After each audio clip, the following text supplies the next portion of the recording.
Good morning, Abraham. It's great to be here in the hot seat again. Especially great that I needed no assistance to get up those stairs this time. 2 years ago, I was wearing a boot, I think. I've been listening over and over and over again to, I don't know what track number it is, on my twice monthly CDs about the 5 steps of creation, the 5 steps of desire. I've got step 1 and 2 pretty much cold. But steps 3 and 4 and 5 sort of seem to run together. They do, don't they? Because they are the same thing, just in varying degrees of mastery. That's what I sort of thought. Yeah. Can you expand on that so the words sink into my brain deeper? We want you to settle into this understanding. There isn't anything that you need from us in order to be the deliberate creator of your own reality. Because everything is set up for you for just that experience. The natural variety inspires expansion within you. You just can't live in the variety of this beautiful time-space with all of the other inhabitants of your planet without your logical, conscious mind finding preferences, discovering something that you like, and then wanting to hold more of that in your experience. So the contrast, as you say, you've got 1 and 2 down very well. The contrast of your experience produces the expansion. So you never need to hear anything from us about it. The reason that Esther, because of you, finds so many words to try to help you to know what we know in a real way, in a practical, as Jerry always said, in a practical way, in a practical, applicable, duplicatable, manageable, conscious way. Because what fun is it if you're not doing it on purpose? To be deliberate about something and then watch the entire cooperative dance of the universe is so life-giving. And when you stumble on things, while it is satisfying to have good results, the mastery of utilizing this energy that creates worlds is what you're all about. You didn't come as beginners. You came as masters, knowing for sure that you would take thought beyond what it had ever been before, and that it would be sublime, that it would be delicious, that it would be so satisfying in the process. You came into this time-space reality for that, with that knowing. So step 1, as you said, just happens, and step 2 happens too, because once a desire is identified by you, even though you may not be able to articulate it fully, we're talking about those pieces of desire. We're talking about those subtle things, those things that you feel when the wind is upon your face, or those things that you feel when someone is insulting to you or someone else. Those things that you feel when you know it could be better, or those things that you feel when you are loving this little snatch of something that you are experiencing that feels so good.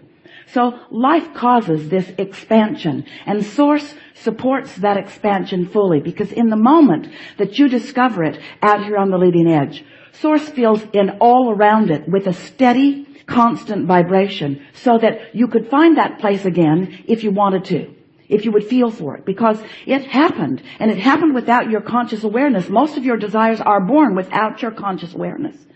And so Source holds fast to them. That's step 2 explained in a way you have not heard it before. Source holds clearly to the new desire that is born within you. So now you have a better opportunity than you've ever had before, because you launched rockets and they're all mixed up in this vibrational reality, what we are calling your vortex of creation. They're mixed in there with the full attention and support and integration and knowing and beingness of that broader part of you, that inner being part of you, that wholer part of you. So now this exists, and now you have a new relationship with your vortex, with your inner being, and with the world at large, because you've expanded to a place that you're not comfortable with being yet. So your guidance system is kicked into high gear. Now your emotions are stronger. Now when you are in tune with what you have just now become, you feel a sort of elation. But when you're out of tune with what you've just become, you feel an offness. So that's where step 3 starts coming into view. When you care about the way you feel, that is the same thing as saying you care about being now a conscious, deliberate part of your new evolution. Now, most people aren't that. Most people are very conditional about that alignment. Most people, when the conditions are good, feel good, but when the conditions aren't good, don't feel so good. Most do not have that receptive mode figured out, and most don't practice it as those like you clearly do, as you're listening to recordings or participating in forums like this. You care about your receptive mode, and you care about your alignment with Source, and you care about being an extension of the Source energy that is really you. You care about fulfilling your reason for being. You care about alignment. You like being tuned in, tapped in, turned on. And you now know how to do it. You're not very good at it yet.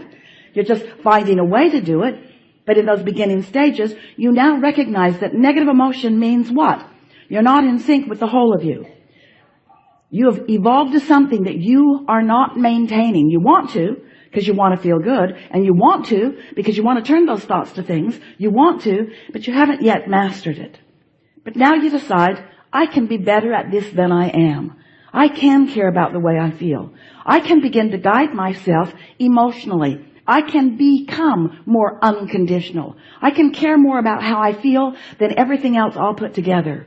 And I can mold my reality into something that is more pleasing because I understand energy, because I understand the law of attraction, because I now recognize who I am, and because I am now a conscious partner with my inner being. I can do this. I can do this, and furthermore, I intend to do this. What's more, this is my dominant intent.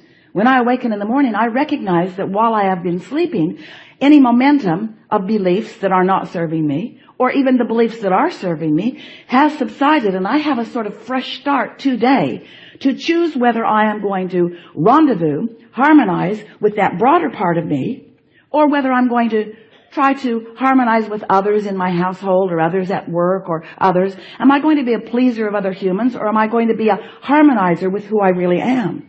Am I going to look forward to who I am in the process of becoming, or backwards to where I have been with a justification of where I now stand? Am I going to complain about what is, or am I going to be hopeful and expansive about what's becoming? That's step 4 mastery. I am deliberate about the way I feel. I care about the way I feel.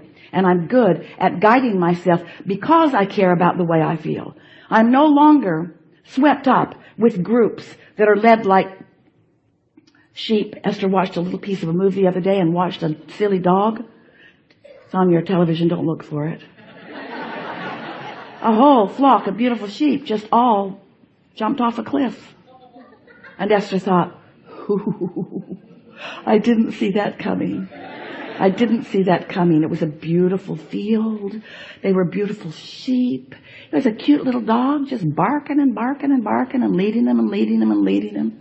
In other words, who is leading you? Are you being herded around by somebody else, or are you being called by your inner being? Are you allowing yourself to be the fullness of who you are? Or are you letting peer group pressure or the pressure of someone in your household? Is your spouse dominating you? Are you dominating your spouse? Are you dominating your children? Have you decided to be free? Do you accept the triad of intentions of freedom and growth and joy? Do you know that freedom just is? You're so free you can turn bondage. Growth is what you will naturally receive, but joy is what you're seeking. Do you get that? Is joy what you're seeking? Have you tuned yourself into the frequency of your source? That's step 4 mastery. Getting really good at it. Caring about it. Choosing your thoughts because of the way they feel. Choosing your thoughts because of the uplifting nature of them. Looking to uplift yourself. Looking to be in harmony with who you are. Wanting to be the uplifter that your source is. Really getting good at this. And then, as you are really, really good at this, now recognizing the power and the value of the variety that surrounds you, and impressed with the contrast because of the value that it gives you in your expansion, and no longer feeling negative emotion and then compounding negative emotion with blame or guilt, but instead feeling negative emotion, and while you're feeling it, knowing, as your inner being does, this isn't a bad thing, this is a good thing. This contrast is life-giving. This contrast is supportive of the eternalness that you are about. Not being mad at yourself ever again for having a step one moment, but instead saying, what's this guidance about? What nugget did I just come across? What opportunity is this negative emotion providing me? Here it is. What nugget is this negative emotion providing me to help me to bridge a belief that isn't serving me into one that is? I'm a deliberate creator. I'm good at this. Step 5 is, I feel worthy even when I see something I don't want. Even though a condition isn't pleasing me, the condition doesn't change my long-standing negative emotion. And in exactly the way, hear this, we have not said this before. In exactly the same way that the contrast served me to begin with and caused me to put things in my vortex that I wasn't up to speed with and that I didn't really understand, now I've mastered alignment, and I'm mostly in alignment, and now in the receptive mode I'm being guided to more clarity still, and more clarity still, and more clarity still. Step 5 is understanding that there is inspiration into contrast, because contrast is what causes the expansion. And that's why you all came. Do you think it was a mistake? Sometimes you act like you think it is. You have said to us things such as, why would there be contrast? Why wouldn't it all be just the way we want it to be? If we are such powerful creators, why would we have to experience things that we do not want? And we say, because you want the clarification. But the difference between what you sometimes think and what your inner being knows is that you don't have to experience it for long, and you don't have to make a life career out of poking around in what is not wanted. You have the ability to take the clarity that is born out of contrast and run with it. That's what you intended to do. So 345, 345, 345. It's so delicious to be in 345. And when you are in 5, then 1's okay too. Yes? And you never have to worry about step 2. We've got that covered for you. That's our part, you see. So mastery first appears in step 4 or 5, or it just shows up, or is it? Well, you're mastering step 1. There are so many step 1 masters. That's those of you who just beat the drum of what you don't want. You have caused more expansion for this time-space reality than all those tuned in, tapped in, turned on. The complainers of your world, bless them, they are helping us all out. They're identifying what they don't want. They just don't feel very good in the process of it. And they are not allowing themselves to be the receiver of it. So when we use the term mastery, Esther is a master. Because no matter what's happening, she can walk to this podium and she can say, it is now my powerful intention to get into the receiving mode. And within a minute, she's there. No question. That's mastery. Is she there all day, every day? No. If you hang around with her, don't tell anyone you know that. But mastery is being able to choose unconditionally the way you want to feel. Mastery is knowing that source exists, knowing that your inner being is right there with you, knowing that that momentum is strong, that that momentum has bridged lifetimes, knowing that it exists and knowing what it feels like, knowing the deliciousness of alignment, knowing the deliciousness of clarity, knowing the deliciousness of love, knowing it and knowing you can get there because you have power of focus. That's mastery. Thank you. Really good.